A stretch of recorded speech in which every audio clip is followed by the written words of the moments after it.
Hi പ്രിയമുള്ള സുഹൃത്തുക്കളെ, ഇന്ന് ഒരുപാട് ചാനലുകൾ ബംഗ്ലാദേശ് വിഷയത്തെ വളച്ചൊടിച്ച് നമ്മുടെ മുമ്പിൽ എത്തിക്കുന്നുണ്ട്.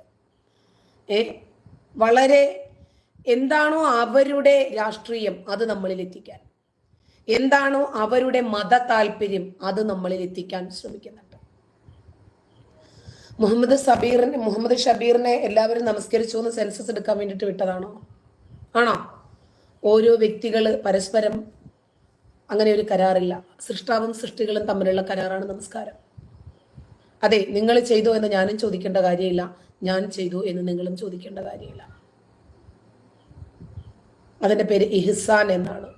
നമ്മൾ പഠിച്ചവനെ കാണുന്നില്ല, പഠിച്ചവൻ നമ്മളെ കാണുന്നു. ഞാനാണെങ്കിൽ ആ പഠിച്ചവനിൽ വിശ്വസിക്കുന്ന ആളുമല്ല.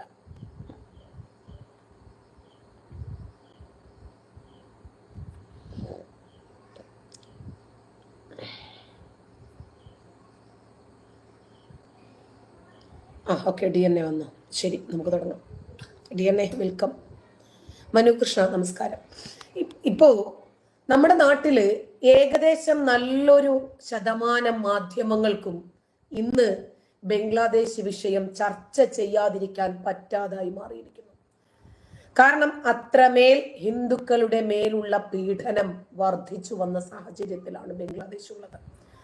ബ്രിട്ടൻ, അതുപോലെ ട്രംപ്, നരേന്ദ്രമോദി, ഷെയ്ഖ് ഹസീന, ഇവര് 4 പേരും ഒന്ന് നിവർന്നു നിന്നപ്പോൾ യൂനിസ് സർക്കാരിനെ താഴെ ഇറക്കുമെന്ന് പറഞ്ഞ് അവിടെ ശേഷിക്കുന്ന ഹിന്ദുക്കൾ മുഴുവനും ഒരുമിച്ച് കൂടി പ്രതിഷേധങ്ങൾക്ക്. ഒരുമിച്ച് കൂടി. കാരണം ഈ വിഷയം പരിഹരിച്ചേ പറ്റത്തുള്ളൂ. ശേഷിക്കുന്ന ഹിന്ദുക്കളുടെ ജീവൻ വളരെ ഇമ്പോർട്ടന്റ് അല്ലേ? ഇപ്പോ ലാൻഡ് ജിഹാദിനും ലവ് ജിഹാദിനും എതിരെ ഹിന്ദു ഐക്യത്തിന് ആഹ്വാനം ചെയ്യുകയാണ് ഉത്തരകാശിയിൽ ഒരു മഹാപഞ്ചായത്ത്. ആളുകൾ ഭയപ്പെടുന്നു.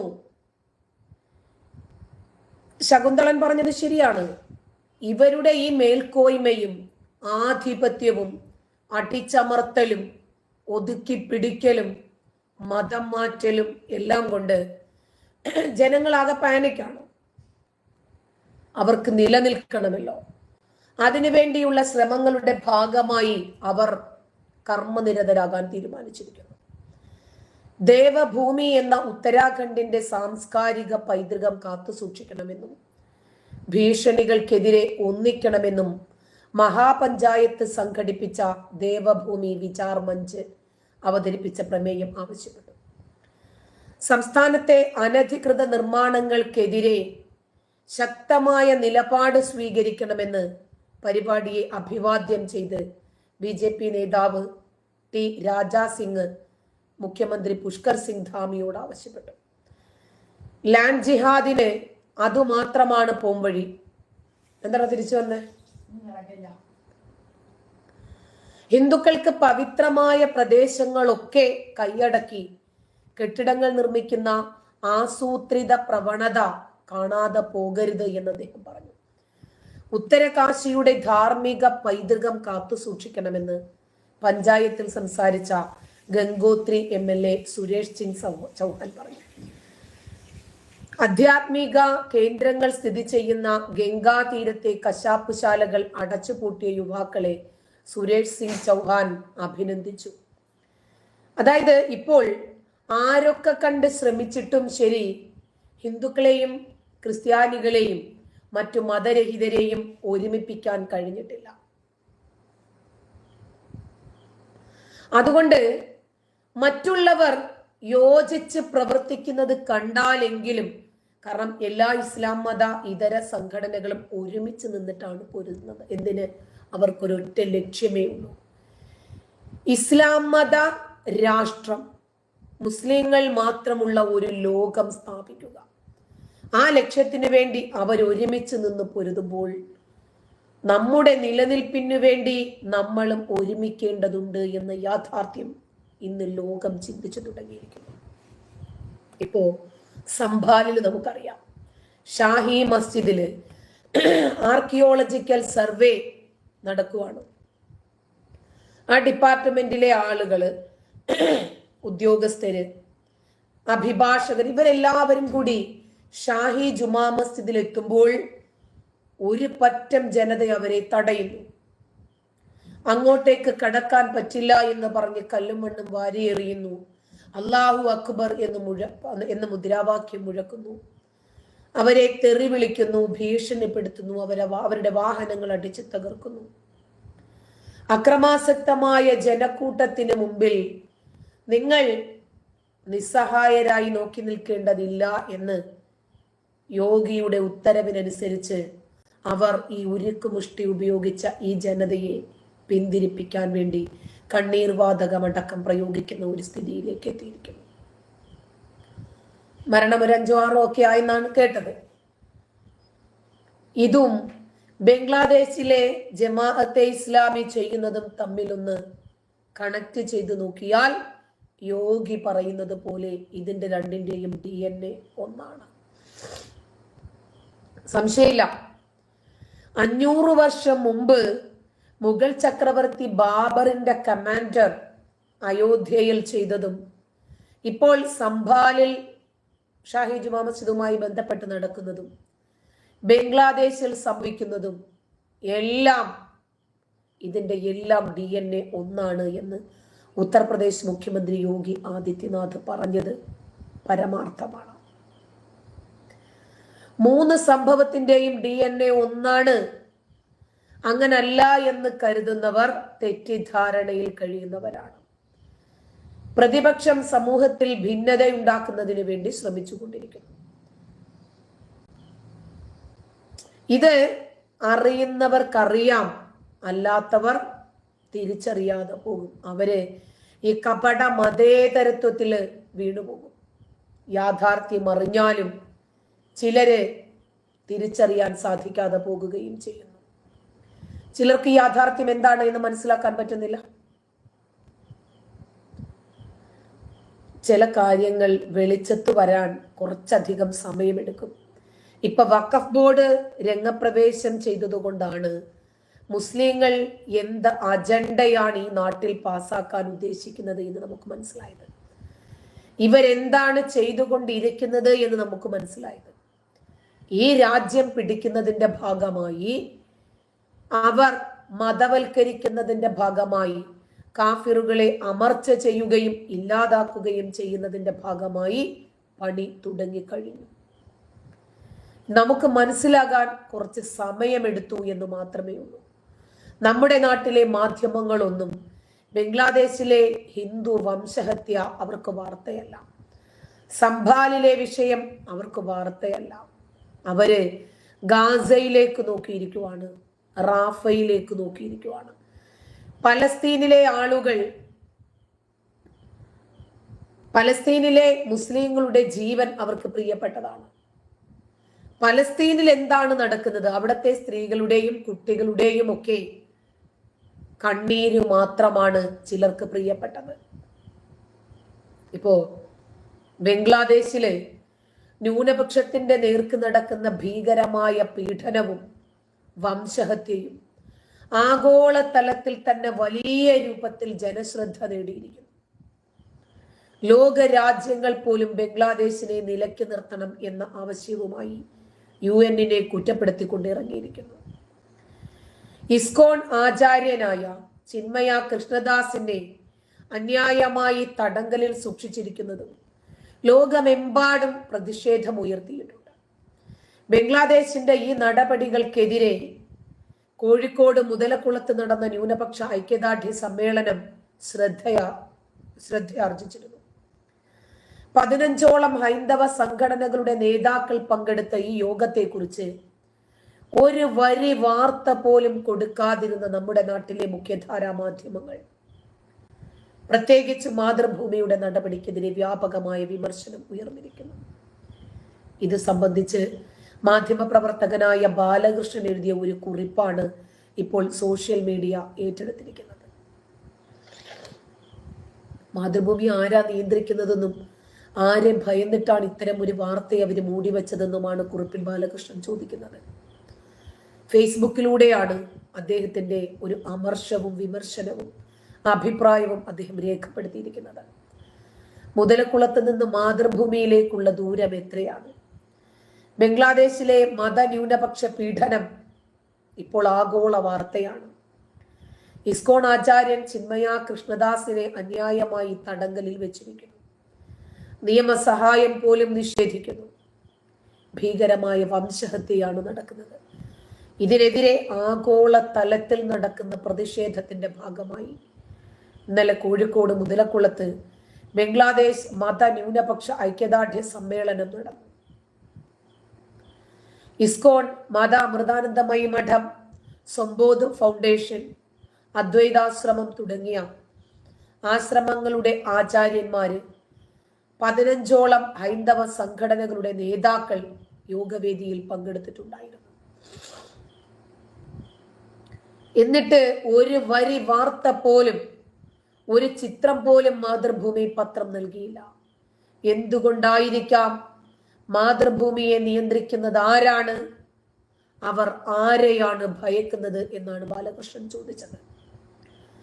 ബംഗ്ലാദേശിന്റെ വംശഹത്യയിൽ പ്രതിഷേധിക്കുന്ന ആളുകളെ ഒറ്റപ്പെടുത്താനും കുറ്റപ്പെടുത്താനും അവരെ പ്രതി ചേർത്ത് ഏതെങ്കിലുമൊക്കെ വിഷയത്തിൽ കേസെടുക്കാനുമുള്ള കെങ്കേമമായ പരിശ്രമം ഇന്നും വിജയിച്ചു കൊണ്ടിരിക്കുകയാണ്.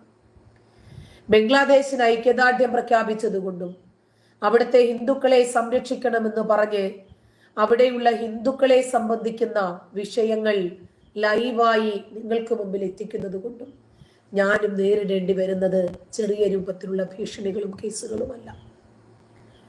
അതൊന്നും ഇപ്പോൾ പറയാൻ പാടില്ല എന്ന നിയമോപദേശമുള്ളത് കൊണ്ട് ഞാൻ ആ വിഷയങ്ങളുടെ ഡീറ്റെയിലേക്ക് കടക്കുന്നില്ല.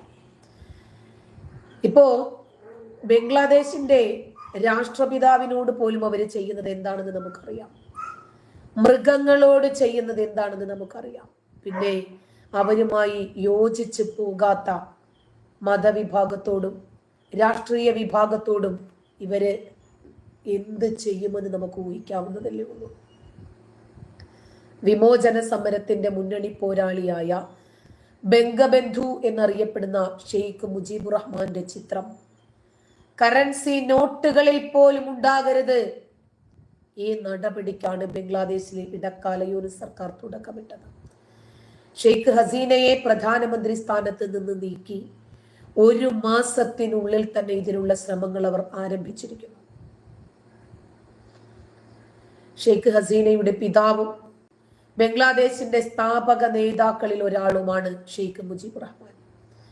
മുഹമ്മദ് യൂനിസിന്റെ നേതൃത്വത്തിലുള്ള ഇടക്കാല സർക്കാരിന്റെ നിർദ്ദേശപ്രകാരം ഷെയ്ഖ് മുജീബുർ റഹ്മാന്റെ ചിത്രം ഒഴിവാക്കിക്കൊണ്ട് 20, 50, 100, 500, 1000 ഈ ബാങ്ക് നോട്ടുകളാണ് അച്ചടിക്കുകയാണ് എന്ന് സെൻട്രൽ ബാങ്ക് അറിയിച്ചത്. ഹസീനയെ പ്രധാനമന്ത്രി സ്ഥാനത്ത് നിന്ന് രാജ്യത്ത് നിന്നുമൊക്കെ പുറത്താക്കുന്നതിലേക്ക് നയിച്ച പ്രക്ഷോഭത്തിന്റെ ചിത്രം ഉൾപ്പെടെ നോട്ടിൽ ഇടം പിടിക്കുമെന്നാണ് വിവരം. ഒരു രാജ്യം ഏത് രൂപത്തിലാണ് അധപ്പതിക്കുന്നത് എന്ന് നോക്കണം. അവരുടെ പ്രധാനമന്ത്രിയായിരുന്ന ഷെയ്ഖ് ഹസീന, അവരുടെ പിതാവായിരുന്ന ആ രാജ്യത്തിന്റെ രാഷ്ട്രപിതാവ്, അതായത് അവരെയൊക്കെ നീക്കം ചെയ്ത് ഇന്നും ഇന്നലെയും മിനിഞ്ഞാന്നുമൊക്കെ വന്ന ആളുകൾ രാജ്യത്തിന്റെ ചരിത്രം തന്നെ മാറ്റി കുറിക്കാൻ തീരുമാനിച്ചിരിക്കുന്നു. ഷെയ്ഖ് ഹസീനയെ ഓടിക്കുന്ന ചിത്രമാണ് ഇനി നോട്ടുകളിൽ വരുന്നത്. മുഹമ്മദ് യൂനിസിന്റെ ഓഫീസിൽ നിന്ന് ഷെയ്ഖ് മുജീബുർ റഹ്മാന്റെ ചിത്രം എടുത്ത് കളഞ്ഞതായി നേരത്തെ തന്നെ റിപ്പോർട്ട് വന്നിരുന്നു. അതിന് പിന്നാലെയാണ് പുതിയ നോട്ടുകളിൽ നിന്ന് മുജീബുർ റഹ്മാന്റെ ചിത്രം ഒഴിവാക്കുന്നതായിട്ടുള്ള വാർത്തകൾ. ജൂലൈയിൽ നടന്ന പ്രക്ഷോഭത്തിന്റെ ചിത്രങ്ങൾക്ക് പുറമെ ബംഗ്ലാദേശിന്റെ സാംസ്കാരിക പാരമ്പര്യത്തിന്റെ പ്രതീകങ്ങളും ഗ്രാഫിറ്റികളും പുതിയ നോട്ടിൽ ഉണ്ടാകുമെന്നാണ് സെൻട്രൽ ബാങ്ക് അറിയിച്ചിരിക്കുന്നത്. പുതിയ നോട്ടുകളുടെ അച്ചടി നല്ലൊരു ശതമാനം പൂർത്തിയായിട്ടുണ്ടെന്നും അടുത്ത 6 മാസത്തിനുള്ളിൽ തന്നെ ഇത് ജനങ്ങളിലേക്ക് എത്തുമെന്നുമാണ് ബംഗ്ലാദേശിന്റെ സെൻട്രൽ ബാങ്ക് എക്സിക്യൂട്ടീവ് ഡയറക്ടറായ ഹുസ്നേര ശിഖ അറിയിക്കുന്നത്. ആദ്യഘട്ടത്തിൽ 4 നോട്ടുകളുടെ രൂപരേഖ മാത്രമാണ് മാറ്റം വന്നിരുന്നത്. ഘട്ടം ഘട്ടമായി ബാക്കിയുള്ള എല്ലാ നോട്ടുകളിലും മാറ്റം കൊണ്ടുവരുമെന്നാണ് ഹുസ്നൈന അറിയിക്കുന്നത്. ഈ ബംഗ്ലാദേശിന്റെ പ്രധാനമന്ത്രിയായിരുന്ന ഷെയ്ഖ് ഹസീന ഈ രാജ്യത്തോട് എന്താണ് ചെയ്തത്? അവരുണ്ടായിരുന്ന സമയത്ത് ജയിലുകളിൽ അക്രമികളെയായിരുന്നു ഇട്ടിരുന്നത്. ഇന്ന് ആ അക്രമികളെല്ലാം പുറത്തു വന്നിരിക്കുന്നു. അതോടൊപ്പം തന്നെ ബംഗ്ലാദേശിന്റെ ജയിലുകളിൽ സൂക്ഷിച്ചിരുന്ന ആയുധങ്ങളുമായിട്ടാണ് അവർ ജയിൽ തുറന്ന് പുറത്തു വന്നത്. രഞ്ജിനി ഓക്കെയാണ്, കുഴപ്പമൊന്നുമില്ല. നല്ല ഒരു യാത്രയുണ്ടായിരുന്നു. ആ യാത്ര കഴിഞ്ഞിട്ട് ജസ്റ്റ് മടങ്ങി എത്തിയിട്ടേ ഉള്ളൂ. കുഴപ്പമൊന്നുമില്ല, പ്രശ്നമൊന്നുമില്ല. പിന്നെ കാലാവസ്ഥയൊക്കെ ഒന്ന് ചേഞ്ച് ആയി വന്നപ്പോഴുള്ള എന്തെങ്കിലും ഒരു പിന്നെ ശബ്ദത്തിന് അല്ലെങ്കിൽ പ്രശ്നമുണ്ടല്ലോ, പ്രോബ്ലം ഒന്നുമില്ല, ഓക്കെയാണ്. അല്ല, അത് ചോദിക്കാൻ നിങ്ങളെങ്കിലും ഉണ്ടല്ലോ. അപ്പോ ഈ പ്രതിപക്ഷ പാർട്ടികളുടെ ലക്ഷ്യങ്ങളും എന്ത് തന്നെയാണ്? ഇതുപോലെയുള്ള വർഗീയ കലാപങ്ങൾ ബംഗ്ലാദേശിൽ അഴിച്ചുവിടുക എന്നുള്ളതാണ്. നമ്മുടെ രാജ്യത്തുമുണ്ട് പ്രതിപക്ഷം. ഉറങ്ങുന്ന ചിത്രമൊക്കെ നിങ്ങൾ കണ്ടിട്ടുണ്ടാകും. നമ്മുടെ പപ്പുമോൻ സുന്ദരമായിട്ട് ഉറങ്ങിക്കൊണ്ടിരിക്കുന്ന ഒരു ചിത്രം പുറത്തു വന്നിട്ടുണ്ട്. നമ്മുടെ പ്രശ്നങ്ങൾ അവതരിപ്പിക്കാൻ വേണ്ടിയിട്ട് സഭയിൽ പോയിരിക്കുക, സുഖ ഉറക്കം. ഇപ്പോ എത്രയെത്ര കലാപങ്ങൾ കണ്ടതാണ് നമ്മുടെ നാട്. ഇനിയും എത്രയോ കലാപങ്ങൾ കാണാനും ഇരിക്കുന്നു. ഇത് തന്നെയാണ് യോഗയും പറഞ്ഞത്. അല്ല, ഈ സോഷ്യൽ ഗൈഡൻസ്, അതായത് നമുക്ക് ഈ കാര്യങ്ങൾ ജനങ്ങളിലേക്ക് എത്തിക്കുന്നത് വഴി ഒരാളെങ്കിലും ഒന്ന് ചിന്തിച്ചു തുടങ്ങിയാൽ നമ്മൾ എടുക്കുന്ന എഫേർട്ടിന് റിസൾട്ട് ആയല്ലോ. ഇത് മാത്രമേ ഉദ്ദേശിച്ചിട്ടുള്ളൂ. ഈ രാജ്യത്തിനു വേണ്ടി, സഹജീവികൾക്ക് വേണ്ടി അത്രയുമെങ്കിലും ചെയ്യാൻ നമ്മളെ കൊണ്ട് സാധിക്കുമല്ലോ. ഈ പ്രതിപക്ഷ പാർട്ടികൾ ലക്ഷ്യം വെക്കുന്നത് വർഗീയ കലാപങ്ങൾ ഉണ്ടാക്കലാണ്. 500 വർഷങ്ങൾക്ക് മുമ്പ് അയോധ്യയിൽ സംഭവിച്ചത് തന്നെയാണ് ഇപ്പോൾ ബംഗ്ലാദേശിലും സംഭവിച്ചു കൊണ്ടിരിക്കുന്നത് എന്ന് യോഗി പറഞ്ഞത് വെറുതെയല്ല. ഈ വിഷയത്തിൽ ശക്തമായ ഇടപെടലുകൾ നടത്താൻ ട്രംപിന് ആരെയും ഭയക്കണ്ട.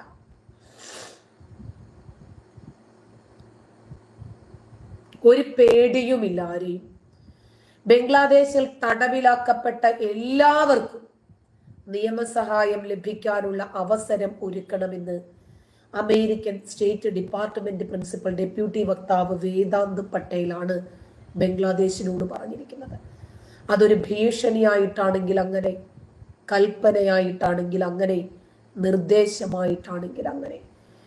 ബംഗ്ലാദേശ് അത് അനുസരിക്കാത്ത പക്ഷം ശക്തമായ നിയമ നടപടികൾക്ക് വിധേയമാക്കുമെന്നാണ് ട്രംപും പറഞ്ഞത്. ബംഗ്ലാദേശ് സർക്കാർ രാജ്യദ്രോഹ കുറ്റം ചുമത്തി തടവിലാക്കിയ ഇസ്കോൺ ആചാര്യനായ ചിന്മയി കൃഷ്ണദാസിന് കോടതിയിൽ അഭിഭാഷകരുടെ സഹായം ലഭിക്കാതെ വന്ന സാഹചര്യത്തിലാണ് അദ്ദേഹം ഇത്തരമൊരു ആവശ്യം മുന്നോട്ട് വെച്ചത്. ബംഗ്ലാദേശ് ഇക്കാര്യത്തിൽ നടപടി സ്വീകരിക്കണം. നിയമസഹായം ലഭിക്കേണ്ടത് അടിസ്ഥാനപരമായ മൗലിക അവകാശമാണ്. ഇപ്പോ ഇസ്കോൺ നേതാവായ സ്വാമി കൃഷ്ണദാസിന് അദ്ദേഹത്തിന് വേണ്ടി വാദിക്കാൻ വന്ന അഡ്വക്കേറ്റിനെ അടിച്ചൊതുക്കി ഇപ്പോഴും അദ്ദേഹം ICUവിലാണ്. ശ്വാസത്തിന് വേണ്ടി കേണ് നിലവിളിക്കുന്ന ഒരു രീതി. എന്തിനാ ഭയക്കുന്നത്? ഒരു പൗരന്റെ അടിസ്ഥാന മൗലിക അവകാശങ്ങൾ പോലും നിഷേധിക്കുകയാണ് ബംഗ്ലാദേശ്. എല്ലാ സർക്കാരുകളിൽ നിന്നും അമേരിക്ക ഇത് തന്നെയാണ് പ്രതീക്ഷിക്കുന്നത് എന്ന് വേദാന്ത് പട്ടേൽ ബംഗ്ലാദേശിനെ ഓർമ്മിപ്പിച്ചു. അതിനിടയിൽ ഹിന്ദുക്കൾക്കെതിരെ തുടരുന്ന ആക്രമണങ്ങളിൽ ശക്തമായ രൂപത്തിൽ പ്രതിഷേധിച്ച് ബംഗ്ലാദേശികൾക്ക് പ്രവേശനം അനുവദിക്കില്ല എന്ന് പറഞ്ഞ് മാൾഡ ഹോട്ടൽ ഓണേഴ്സ് അസോസിയേഷൻ രംഗത്ത് വന്നു. ഹോസ്പിറ്റലുകൾ രംഗത്ത് വന്നു. ബംഗ്ലാദേശികൾക്ക് ഇനിയും ചികിത്സയില്ല.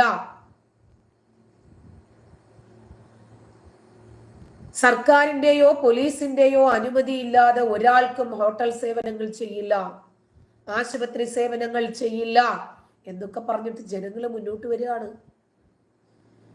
ബംഗ്ലാദേശുമായിട്ട് അതിർത്തി പങ്കിടുന്ന ജില്ലയാണ് മാൾഡ.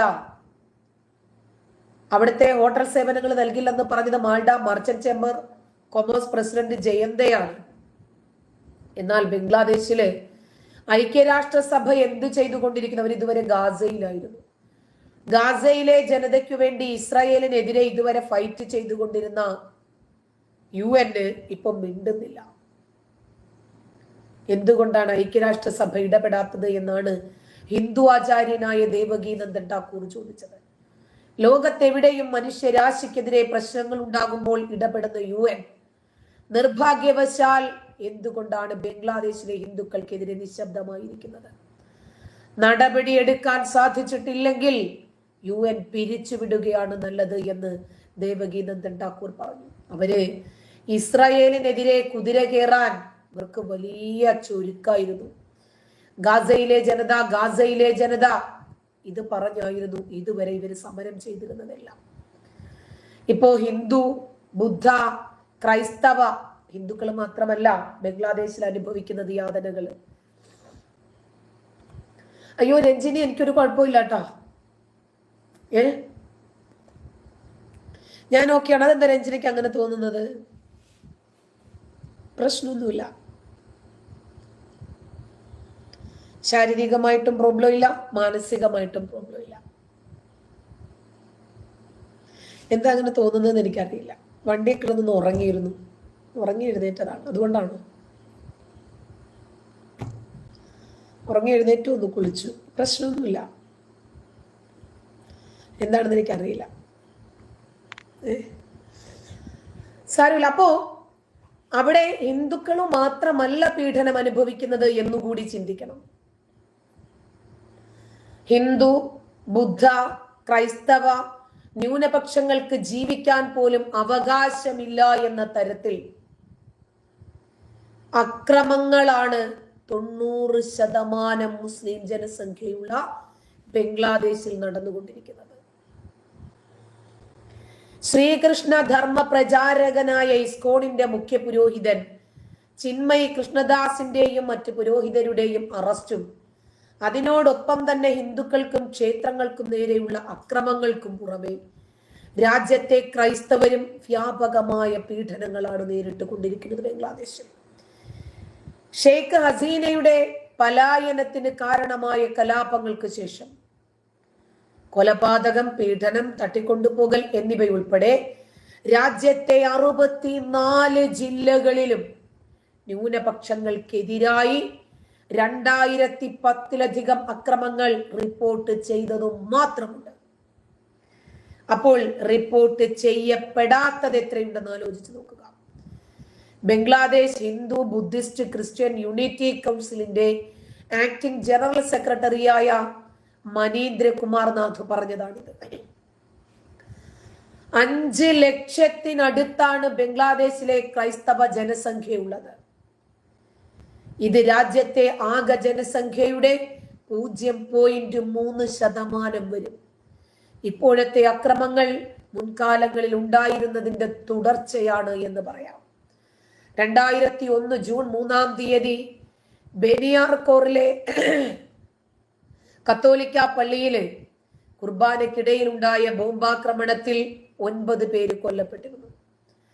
2015 ഇറ്റലിക്കാരനായ പുരോഹിതർ സിസാർ ടവല്ലയ്ക്കും പരോലരി പിയറോയ്ക്കും 2016 സുനിൽ ഗോമസ് എന്ന ക്രിസ്ത്യൻ വ്യവസായിക്കും വെട്ടേൽക്കുകയാണ്. 2016 ജൂലൈ 1 ഇസ്ലാമിക തീവ്രവാദികൾ 20 ക്രൈസ്തവരെ ബന്ദികളാക്കി കൂട്ടക്കൊല ചെയ്യുന്നു. ബംഗ്ലാദേശ് ഭരണഘടനയുടെ 41(1)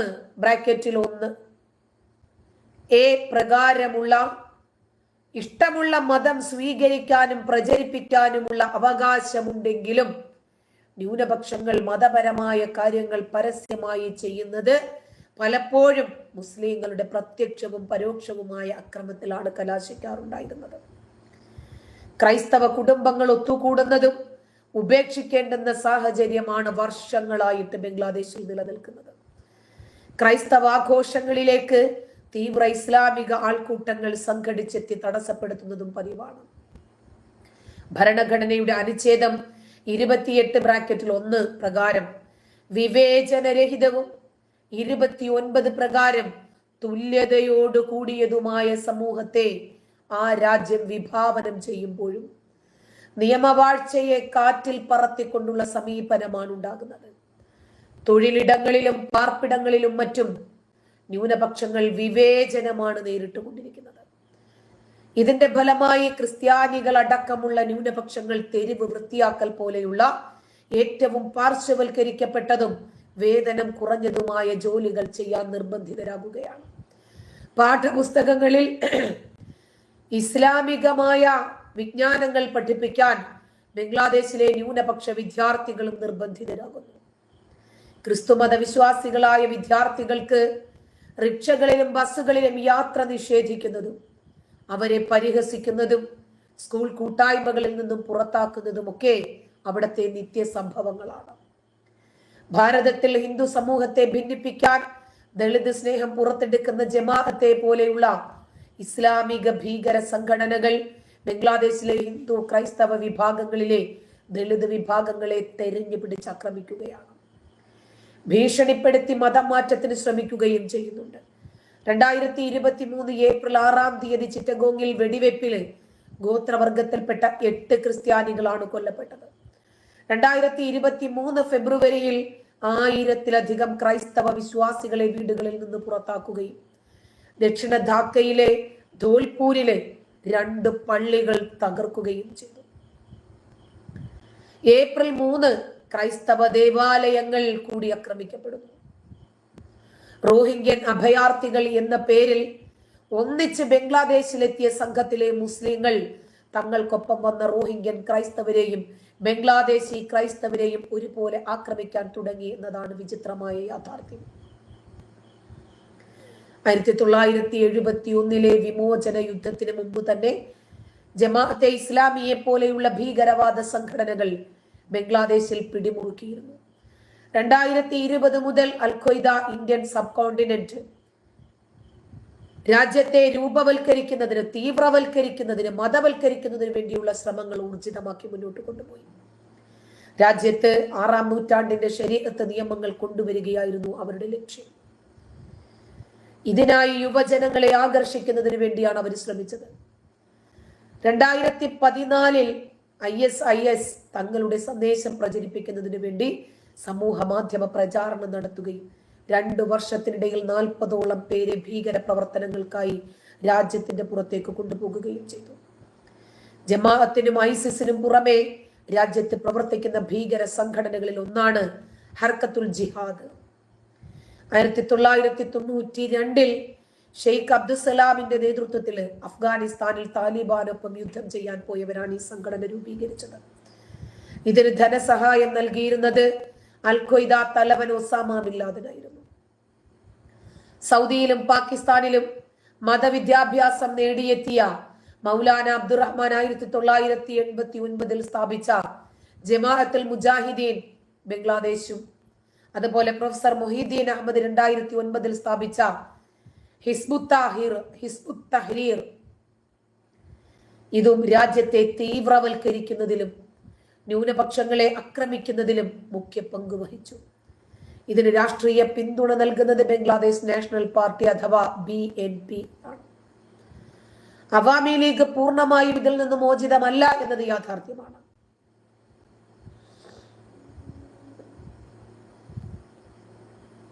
ഭാരതത്തിലെ RSSും BJPയും മറ്റ് ഹിന്ദു സംഘടനകളും ഒഴികെയുള്ള സംഘടനകളുടെ ഈ വിഷയത്തിലെ മൗനം ഖേദകരമാണ്. കോടതി വിധിയെ തുടർന്ന് ഉത്തർപ്രദേശിലെ സംഭൽ മുസ്ലിം പള്ളികൾ സർവേ നടത്തുന്നതുമായി ബന്ധപ്പെട്ടിട്ടുള്ള പ്രശ്നത്തിൽ ഇടപെടാൻ ആവേശം കാണിക്കുന്ന രാഹുലും പ്രിയങ്കയും കോൺഗ്രസും കമ്മ്യൂണിസ്റ്റ് പാർട്ടികളും അവരുടെ മൗനം കേരളത്തിലെയും മറ്റിടങ്ങളിലെയും ഹിന്ദു ക്രിസ്ത്യൻ സമുദായങ്ങളെ ചതിക്കുന്ന സമീപനമാണ് സ്വീകരിക്കുന്നത്. എല്ലാവരും ഒറ്റക്കെട്ടായിട്ട് നിന്ന് പോരാടേണ്ടുന്ന സമയവും കൂടിയാണിത്. ന്യൂഡൽഹി ജവഹർലാൽ നെഹ്റു യൂണിവേഴ്സിറ്റിയിലെ ഗവേഷകൻ ഈ സാഹചര്യമാണ് ഒരുമിച്ച് നിൽക്കേണ്ടത് എന്ന യാഥാർത്ഥ്യം ജനങ്ങളെ ബോധവൽക്കരണം നടത്തുകയാണ്. ഇപ്പൊ വഖഫും ഉലമാ ബോർഡും ഒക്കെ നമ്മളോട് പറഞ്ഞു തരുന്നത് ഈ രാജ്യവും മതവൽക്കരിക്കപ്പെട്ടുകൊണ്ടിരിക്കുന്നു. എന്തുകൊണ്ടാണ് ബംഗ്ലാദേശിനെ നമ്മൾ ഇത്രയും രൂക്ഷമായ ഭാഷയിൽ അവിടെ താമസിക്കുന്ന ഹിന്ദുക്കൾ നേരിടുന്ന പ്രയാസങ്ങളെ കുറിച്ച് ശക്തമായ ഭാഷയിൽ പ്രതികരിച്ചു കൊണ്ടിരിക്കുന്നത്. നാളെ അതേപോലെ ഒരു ബംഗ്ലാദേശ് ഈ സ്വതന്ത്ര ഭാരതത്തിൽ ആവർത്തിക്കില്ല എന്ന് പറയാൻ നമ്മൾക്ക് കഴിയില്ല. കാരണം ഇവിടെയുള്ള എല്ലാ മത തീവ്രവാദ സംഘടനകളും ഒറ്റക്കെട്ടായി നിന്ന് ഇവിടെയുള്ള കാഫിറുകളെ ഉന്മൂലനം ചെയ്യാനും ആ കാഫിറുകളുടെ സ്ഥാപനങ്ങൾ അവരുടെ വസ്തുവകകളൊക്കെ വാങ്ങി സ്വന്തം പേരിൽ കൂട്ടുന്ന തിരക്കിലാണ്. കോട്ടയത്ത് മുമ്പ് നമ്മൾ കണ്ടിരുന്നത് അച്ചായന്മാരുടെ ജില്ലയെന്നാണ്. എന്നതൊന്നുമല്ല. അച്ചായന്മാരൊക്കെ ഫോറിൻ കൺട്രീസിലേക്ക് ചേക്കേറി അവരവിടുത്തെ പൗരത്വവും പേര് ജീവിക്കുവാണ്. ഞങ്ങൾക്ക് നിങ്ങളോട് ഫൈറ്റ് ചെയ്യാൻ പറ്റില്ല, അതുകൊണ്ട് നിങ്ങളെടുത്തോ, കൊടുത്തിട്ട് പോയിക്കൊണ്ടിരിക്കുന്ന സാഹചര്യമാണെന്ന് നിലവിൽ. പ്രതികരിക്കേണ്ടുന്ന സമയത്ത് ശക്തമായി പ്രതികരിക്കാൻ കഴിഞ്ഞിട്ടില്ലെങ്കിൽ ജീവിതത്തിൽ ഉടനീളം പ്രതികരിച്ചത് കൊണ്ട് അർത്ഥമുണ്ടാകില്ല. നന്ദി.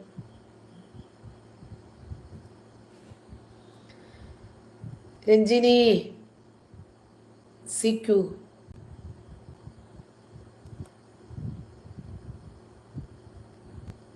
ബംഗ്ല പോയി.